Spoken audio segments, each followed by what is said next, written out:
اگر میں ابھی کہہ رہا ہوں آپ کی وساطت سے، اگر مفتی ندیم تیار ہو جائے، کل پشاور کے ایک ساتھی نے مجھے فون کیا کہ مفتی ندیم اسی موضوع پر جو آپ نے دعویٰ رکھا کہ جمعیت علماء اسلام علماء دیوبند کی تکفیر کرتے ہیں خود کافر ہے، اگر وہ تیار ہو جائے تو میں 50,000 روپے اس کی نام خلق بده پکانو ولې چې تاسو علماء دیوبند ته کافر ویلي، تاسو ابي عشير رضی الله تعالی عنہ ته کافر ویلي، تاسو عبد الله بن عباس رضی الله تعالی عنہ ته کافر ویلي، تاسو امام ابو حنیفه ته کافر ویلي، نن ته زما د مخې د دیوبند مخلي ته ځان دیوبندي ثابت کا او ته وځه دیوبند طرف نه سیما ته دیوبندي ته ثابت. موضوع یہ تھا کہ جو علماء دیوبند کی تکفیر کرتے ہیں وہ کافر ہے، تو ہم یہ کہہ کہ ہمارا کبرا ہے، یہ آپ کو بھی مسلم ہے، ابھی مسلم ہے. صغرا یہ ہے کہ جمعیت علماء اسلام بھی علماء دیوبند کی تکفیر کرتے ہیں. 57 سے پہلے کوئی امامات ہی نہیں تھے. میں کہہ رہا کہ 57 سے پہلے کوئی حیات ہی نہیں تھے. نزاع لفظی اصل اس سے مراد برزخی ہی ہے. برزخی تموي ایمان لگ اجزاء منی کنه منی کا اجزاء منی اجزاء مقومه و کا اجزاء مکمله و کا اجزاء فرعيه و کا اجزاء تزيينه و یو نشه ویل د قیامت سره لک صبر وکړه ته ایمان په بس لاړې ما تعریفات یاد کړې دي لک صبر وکړه چنتا خلوت خطر ما کشمیر ول دو ته چا ما کته دماغ نه وشوي. یہ بات بھی وہ کہتے ہیں جو معتدل علماء قبر سنتے ہیں تو یہ بھی عقیدہ شرک ہے. شرک ہے بھی قاطع. وي مفتی ندیم چې ده ترجمان علماء دیوبند نن اغا ترجمان علماء دیوبند زين علماء دیوبند کافر وای اغا مسلمان نه لته دیوبند ترجمان. السلام علیکم ناظرین، میں ہوں محمد شعیب اور آپ دیکھ رہے ہیں شیجر ٹی وی اور میرے ساتھ اس وقت موجود ہیں مناظر اسلام حضرت مولانا محمد بلال صاحب. آپ سوات سے ہیں اور ماشاءاللہ اشاعت التوحید والسنہ سے تعلق رکھتے ہیں اور بہت تگڑے مناظر ہیں. انہوں نے حال ہی میں ایک مناظرہ کیا ہے اور چونکہ وہ مناظرہ جو ہے وہ پشتو زبان میں ہے اور دوسری بات یہ ہے کہ انہوں نے جو انداز اپنایا ہے وہ بالکل ایک نیا انداز ہے اور جو موضوع ہے وہ بھی بالکل نیا موضوع ہے نا.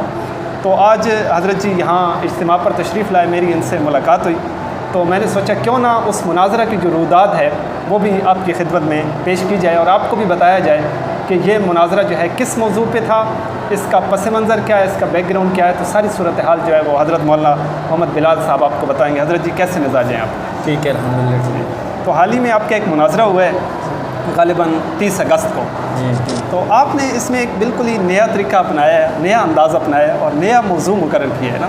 آخر اس کی کیا وجہ ہے اور اس مناظرہ کی جو مکمل روداد ہے وہ ہمارے ناظرین کو بتائیے. سب سے پہلے تو میں آپ کے شکریہ ادا کر رہا ہوں کہ آپ نے مجھے ٹائم دیا اور میرے جیسے عاجز بندے سے بات پوچھنے کا موقع دیا. یہ مناظرہ اس طرح ہوا کہ پہلے آپ کے علم میں ہے کہ جمعیت علماء اسلام والا جو ہمارے مدی مقابل ہے صدیوں سے ہمارے اوپر بدنامی لگا رہی ہے اور یہ کہہ رہے ہیں کہ یہ عذاب قبر کی منکر ہے، نبی کی منکر ہے. وہ ہمارے اوپر الزام لگا رہی ہے اور ہم اپنی دفاع کر رہے تھے. ٹھیک ہے. ہم کہہ رہے تھے کہ ہم منکر نہیں، ہم قائل ہے، ہم یہ مانتے ہیں، ہم یہ مانتے ہیں. وہ صرف ہمارے اوپر اقدام کرتے، ہم دفاع کرتے تھے. لیکن جب میں نے ان کی کتب کا مطالعہ کیا اور ہمیں پتہ چلا کہ ان کی کتب میں تو اتنے ایسی باتیں ہیں کہ اگر اس کو عوام کے سامنے لایا جائے تو میرا پورا یقین ہے کہ عوام ان کو فترے برسائے اور ان کو مسجدوں سے باہر نکالے کہ آپ کی کتابوں میں بی بی عائشہ تنہا تک کافر کا لفظ لکھا ہے اور آپ پنجفیروں کو تانی رہتے ہیں کہ عذاب قبر کی منکر ہے. یہ ہے جو میں بات کر رہا ہوں، یہ تحقیق ہے بالکل. اور جو وہ کرتے وہ ہمارے اوپر صرف الزام لگا رہے تھے. پھر میں یہ نتیجے پر پہنچا کہ جمعیت علماء اسلام جو ہے یہ بی بی عائشہ تنہا کی تکفیر کرتے ہیں، جمہور علماء کی تکفیر کرتے ہیں، جمہور صحابہ کی تکفیر کرتے ہیں. جمعیت علماء اسلام جمعیت علماء اسلام والا. ٹھیک ہے. تو اس درمیان میں یہ جمعیت علماء اسلام کے ایک مناظر ہے، اس نے ایک بریلوی کے ساتھ مناظرہ تھا اور اس میں اس نے یہ بات کیا کہ جو علماء دیوبند کو کافر کہتے ہیں وہ کافر ہے. جمعیت علماء اسلام والے یہ بات کہتے ہیں علماء دیوبند کو جمعیت علماء اسلام والے کافر کہتے ہیں. ان کی کتابوں میں یہ بات منقول ہے. لیکن میں بات یہ کر رہا ہوں کہ جب یہ جس کے ساتھ میرا مناظر ہوا ہے اس نے بریلوی کو اس بات پہ پکڑا کہ آپ علماء دیوبند کی تکفیر کرتے اس لیے بریلوی کافر ہے. تو میں نے جب وہ سن لا تو میں سن لے تو میں نے اس کے ساتھ رابطہ کیا کہ یار یہ بات آپ نے کی بہت اچھی بات آپ نے کی، لیکن یہ دعویٰ آپ نے جو کہا کہ جو علماء دیوبند کی تکفیر کرتے خود کافر ہے تو یہ تو مجھے بھی مسلم ہے، آپ کو بھی مسلم ہے.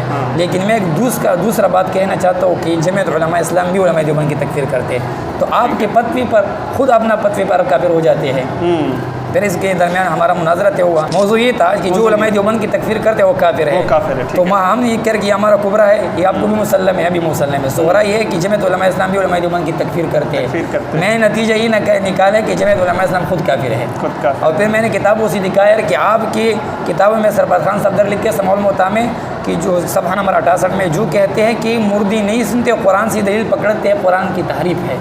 پھر خود صفحہ نمبر 81 میں کہہ رہے ہیں کہ مردی سنتے ہیں نہیں سنتے، اس میں اختلاف ہے اور بی بی عائشہ تنہا کا مسلک ہے کہ نہیں سنتے اور قرآن آیات سے استدلال کرتے ہیں. اب یہ فتویٰ کس پر آتا ہے؟ اس طرح کے دارالعلوم دیوبند کی کتب میں کتاب سے میں نے اس کی بڑی بڑی کتابوں سے میں نے دکھایا کہ ان میں یہ بات ہے کہ مردی نہیں سنتے، جیسے کہ اشیاء تنہا کے مسلک ہے وہ قرآن سے استدلال کرتے ہیں، تو میں کہ صفدر سے فتویٰ پہ خوب کافر ہوتے ہیں، کون محرف پر قرآن ہوتے ہیں. اس طرح ان کے کہ صفدر صاحب نے لکھ کے کہ سماع المعتانے کا انکار سے معتزلہ نہیں کیا، جو خود کہتے ہیں کہ اشیاء تنہا نے بھی انکار کیا.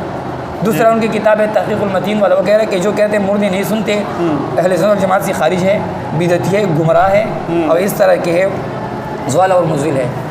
پھر دوسری کتابوں میں ان کے اکابر نے خود لکھا ہے کہ یہ مسلک آدمی سما کا بی اشیاء تنہا کے، تو پھر وہ گمراہی والا فتویٰ کس پہ آتے ہیں؟ نہیں پہ آئے گا. تو اس پر میں نے اس کو پکڑا کہ آپ کی کتب میں یہ اس طرح کے میرے 700 تروزات نکالے کہ اس کو خود کو پنس جاتے ہیں. لیکن وہ اس نے پھر وہ ایمان کی تعریف کا، میں نے پھر ایمان کی تعریف بھی کیا، لیکن میں نے کہا کہ ایمان کے لیے اب کیا مانتے ہیں؟ اجزاء مانتے ہیں، شرائط مانتے ہیں، شطر میں کیا مانتے ہیں؟ اجزاء میں پھر مقومہ مکمل ہے تو ذہن پر یہ، لیکن وہ کچھ کوئی بات اس کی سمجھ میں کوئی آتی نہیں. اس لیے میں نے یہ موضوع رکھا کہ جمعیت علماء اسلام ابھی تک ہمارے اوپر اقدام کرتے ہیں، ہم دفاع کرتے ہیں. انشاءاللہ آئندہ، کل میرا استاد جی کے ساتھ گپ شپ ہوا، اس نے کہا کہ آئندہ انشاءاللہ دفاعی کام نہیں ہوگا، آئندہ انشاءاللہ جو موضوع آپ نے اپنا ہے اقدام والا کہ جمعیت علماء اسلام علماء دیوبند کی تکفیر کرتے ہیں، صحابہ کی تکفیر کرتے ہیں، اس لیے خود کافر ہے. انشاءاللہ آئندہ ہمارا مناظروں میں یہ طرز ہوگا اور ہم اقدام کریں گے. ابھی تک اشاعت التوحید و سنت پہ یہی الزامات ہیں کہ جی یہ عذاب ثواب کے منکر ہیں، یعنی قبر میں کوئی عذاب ثواب نہیں ہوتا، اور اس کے علاوہ یہ جو ہیں یہ حیات کے منکر ہیں، اور 1957 سے پہلے جو ہے کوئی مماتی نہیں تھا، سارے جو تھے وہ حیات کے قائل تھے نا. اور وہ یہ بھی کہتے ہیں کہ یہ جو ہے عقیدہ اجماعی عقیدہ ہے نا، کہ نبی علیہ الصلوۃ والسلام اپنی قبر مبارک میں زندہ ہیں اور صلاۃ و سلام بھی سنتے ہیں نا. اور پھر آپ لوگوں کو پتھری بھی کہا جاتا ہے، اور اہل سنت والجماعت سے خارج بھی کہا جاتا ہے، اور اس کے علاوہ گمراہ اور بدعت تک کہا جاتا ہے نا، حتیٰ کہ یہ بھی کہا جاتا ہے کہ ان لوگوں کے پیچھے نماز بھی نہیں ہوتی. تو یہ سارے الزامات جو ہیں وہ آپ نے یہ مناظرہ کر کے ان کو سب کو دھو دیا ہے. وہ الزامات لگا رہے تھے، ہم دفاع کر رہے تھے. ابھی جو میں نے موضوع جو مقرر کیا اور میں نے دعویٰ کیا کہ جمعیت علماء اسلام خود کافر ہے، تو ان کے سب باتیں باطل ہو گئی. باقی تو غیر عذاب قبر کے منکر ہے تو اس کا پراڈ ہے عذاب قبر، جس صورت میں ہم مانگتے ہیں اس صورت کا وہ خود بھی قائل ہے. ابھی جو آیت النبی کا ڈرامہ انہوں نے مچایا، کہہ رہا آیت النبی کہ 1957 سے پہلے کوئی مماتی نہیں تھی. میں کہہ رہا کہ 1957 سے پہلے کوئی حیات ہی نہیں تھے. سب اتفاق آ رہے تھے کہ نبی صلی اللہ علیہ وسلم کی دنیاوی موت واقع ہوئی، موت کے بعد برزخی زندگی سے نبی صلی اللہ علیہ وسلم کو حیات حاصل ہے. لیکن انہوں نے کیا کیا کہ نبی علیہ السلام کی حیات دنیاوی ہے، برزخی نہیں. آپ جب میدان میں آ گیا تو آپ نے اس عقیدہ سے انہوں نے رجوع کیا. ابھی کہتا نہیں، لوگوں کے سامنے کہتا نہیں، لیکن جو اختلاف بنا تھا 1957 میں یہ تھا کہ انہوں یہ جماعت والا کہہ رہے تھے کہ نبی علیہ السلام کی حیات دنیاوی ہے، برزخی نہیں ہے. جب ہمارا اس طرح جب ہمارا کابر میں اب خوشبو العقیدہ دیکھے اس میں کہہ رہے کہ عام مردہ جو ہے وہ بھی ہوا پہ اڑتے ہیں، وہ لوگوں کو بچے دیتے ہیں، گھروں میں آتے ہیں، پھر اس کے مردے کے بچے ہوتے ہیں. تو نبی صلی اللہ علیہ وسلم کا حیات تو پھر اقوا ہے، اس کے لیے کسی دنیاوی کس طرح پھر مانگے گا اس کے. اصل میں آپ دیکھیں نا، یہ ایک بڑی حیران کن بات جو میں کہ عوام کی خدمت میں بھی رکھنا چاہتا ہوں کہ ان کا عقیدہ یہ ہے کہ ہر مردہ اپنی قبر میں زندہ ہے نا، لیکن جب مناظرہ ہوتا ہے تو صرف نبی علیہ السلام پہ مناظرہ کرتے ہیں. حالانکہ چاہیے تو یہ تھا کہ یہ مناظرہ اس بات پہ کرتے کہ عام مردے سنتے ہیں یا نہیں، وہ زندہ ہیں یا نہیں، اس پہ ڈیبیٹ ہونی چاہیے تھی نا. اس پہ بات گزر ہے سید نور اللہ حسن شاہ بخاری حیات الاموات ایک کتاب اس نے لکھی ہے، وہ خود کہہ رہے ہیں کہ ہمارا جھگڑا حیات النبی میں نے حیات الاموات میں ہے، لیکن یہ حیات النبی عوام کو ویسے ہی نبی صلی اللہ علیہ وسلم کے ذات معارض مباحث بناتے ہیں کہ یہ حیات النبی کی منکر ہے. حالانکہ حیات النبی کا ہم قائل ہے کہ نبی صلی اللہ علیہ وسلم کو دنیاوی موت آیا اور موت کے بعد نبی صلی اللہ علیہ وسلم کو اللہ تعالیٰ نے برزخ کی زندگی عطا فرمائی. یہ جو دنیاوی زندگی سے اعلیٰ ہے، اقوا ہے، لیکن یہ بیچارے پہلے کہہ رہے تھے کہ نہیں یہ دنیاوی برزخی نہیں. آپ جب عوام کے سامنے مسئلہ آیا تو انہوں نے رجوع کیا کہ نہیں ہمارا تو دنیاوی سے مقصد برزخ والا ہے، تو یہ کیسے ہے؟ وہ یہ بھی کہتے ہیں کہ یہ نزاع لفظی ہے، پر نزاع لفظی ہے تو بھائی ہم جو دنیاوی کہتے ہیں یہ نزاع لفظی ہے، اصل اس سے مراد برزخی ہی ہے. برزخی وہ یہ بات بھی وہ کہتے ہیں جو معتدل علماء ہیں نا، جس طرح کراچی کے علماء ہیں وہ کہتے ہیں، جو بزرگوں نے لکھا بھی ہے تو یہ نزاع لفظی ہے، ورنہ اصل تو برزخی ہے. کیونکہ اگر حیات دنیاوی ہو تو پھر تو ہر شخص وہاں کلمہ پڑھ کے ثابت. ابھی ان کی اس میں 4 مسلک ہے. پہلے یہ کہ نبی صلی اللہ علیہ وسلم کی روح نکلا یا نہیں نکلا، پہلا تو ان کی جھگڑا ہے اپنے درمیان. دوسرا ہے کہ موت کے بعد رسول صلی اللہ علیہ وسلم کی روح واپس آیا یا نہیں آیا. بعض کتب میں ہے کہ آیا لیکن دوبارہ نہیں نکلا. ٹھیک ہے. ایسے ہے. دیکھیں امین صفدر اکاڑوی کی کتابیں دیکھیں, ان کی کتابوں میں یہ ہے کہ نبی وسلم کی موت کے بعد جب روح آیا تو دوبارہ نبی وسلم پر موت واقع نہیں ہوئی. اور صفدر کی کتاب دیکھیں وہ کہ روح علیین میں ہے, اس پر اجماع ہے. تو دیکھو یہ کیسے عقیدہ ہے, ان کے عقیدے کا کوئی عقیدہ کا تو نام اس چیز کے اس میں کوئی شک نہیں ہوتا ہے.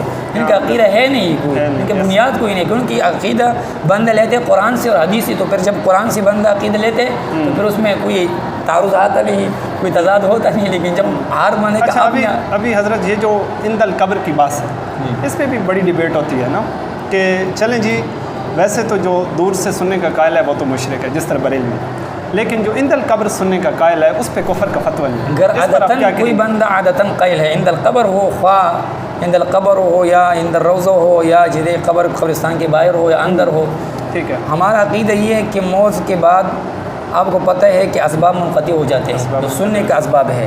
اب اس کی مردے میں سماع کی صلاحیت ماننا کہ یہ سنتے ہیں عند القبر سنتے ہیں, تو یہ بھی عقیدہ شرک ہے, شرک عقیدہ. یہ بھی اسی بندہ خالصتاً مشرک ہو جاتا ہے, کیونکہ ادھر اسباب نہیں, بغیر اسباب کی سنت تو اللہ تعالیٰ کا خاص صفت ہے. بالکل ایسے ہی لیس کمثلہ شیء وهو السمیع البصیر. اللہ تعالیٰ میرے جیسے کوئی نہیں, میں سنتا ہوں, بالکل, میں دیکھتا ہوں. ہے بھی قاطع اسباب, یہی بات ہے, کتاب منقطع ہو جائیں گے, اسباب منقطع ہو جاتے ہیں, لہٰذا یہ عقیدہ سے بچ رہنا چاہتے ہیں.